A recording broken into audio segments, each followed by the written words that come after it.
చుక్క నీళ్లు పోయకుండా chicken fry టేస్టీగా కమ్మగా ఎలా తయారు చేసుకోవాలో చూపిస్తాను. తింటుంటే ముక్క మంచిగా గట్టిగా చాలా రుచిగా ఉంటుంది. ఇలా చేస్తే మొత్తం ఖాళీ కావాల్సిందే గిన్నె. ఫస్ట్ అయితే పల్లి నూనె వేడయ్యాక ఉల్లిపాయ ముక్కలు చిన్నగా కట్ చేసుకొని వేసుకోవాలి. నేను ఒక 2 ఉల్లిపాయ ముక్కలు వేసుకున్నాను. 2 ఉల్లిపాయలు కట్ చేసి వేసుకున్నాను. ఉల్లిపాయలు మొత్తం ఎర్రగా అయ్యేంత దాకా వేయించుకోవాలి. అప్పుడే చికెన్ టేస్ట్ చాలా బాగుంటుంది. తర్వాత 1 కేజీ చికెన్ శుభ్రంగా కడుక్కొని వేసుకొని కలుపుకొని పోపు అంతా పట్టేట్టుగా కలుపుకున్నాక మూత పెట్టుకొని 1 నిమిషం హై ఫ్లేమ్ మీద పెట్టి తర్వాత మీడియం ఫ్లేమ్కి కన్వర్ట్ చేసుకోవాలి. ఒక 10 నిమిషాలు మూత పెట్టుకొని నీళ్ళు వచ్చేదాకా ఉడికించుకోవాలి. ఇట్లా మధ్యలో కలుపుతూ ఉండాలి, లేకపోతే అడుగంటుతుంది. ఇట్లా కలుపుకోవాలి. ఇట్లా నీళ్ళు వచ్చేదాకా ఉడికించుకున్నాక అల్లం వెల్లుల్లి పేస్ట్ వేసుకొని పసుపు వేసుకోవాలి. పసుపు వేసుకున్నాక అల్లం వెల్లుల్లి పేస్ట్ పసుపు ముక్కకంతా పట్టేట్టుగా మంచిగా కలుపుకోవాలి.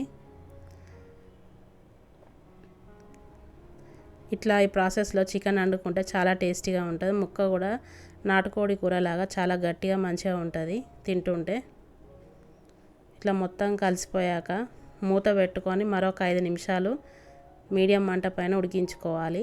అప్పుడు అల్లం వెల్లుల్లి పేస్ట్ పసుపు మంచిగా పడుతుంది ముక్కకి. ఇట్లా ఒక 5 నిమిషాలు ఉడికించుకుంటే మూత పెట్టుకొని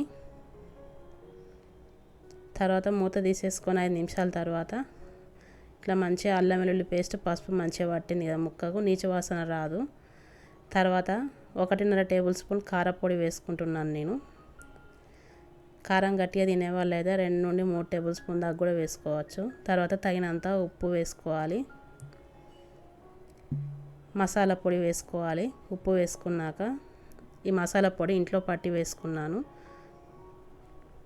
తర్వాత వేయించిన ధనియాల పొడి వేసుకోవాలి. వేసుకొని అంతా కలిసేట్టుగా కలుపుకోవాలి.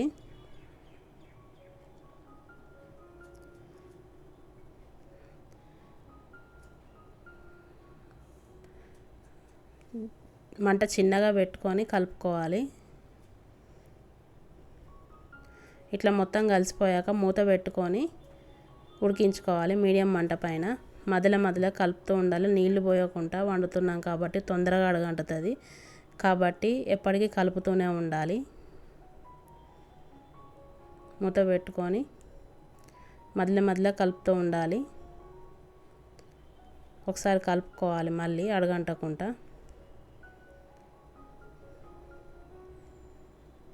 ఈ 15 నిమిషాలు ఇట్లనే మూత పెట్టుకొని తీసుకుంటూ మధ్యలో కలుపుతూ 15 నిమిషాలు ఉడికించుకోవాలి చికెన్ ఉడికేదాకా. మరొకసారి మూత తీసుకొని మళ్ళొకసారి కలుపుకోవాలి అడుగు పట్టకుండా.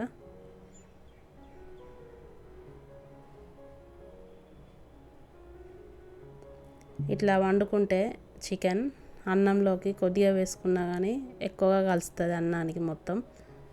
చాలా బాగుంటుంది. స్టవ్ ఆఫ్ చేసేసుకోవాలి. చికెన్ తయారైపోయింది. అంతే, ఎంతో సింపుల్గా తయారైపోయింది.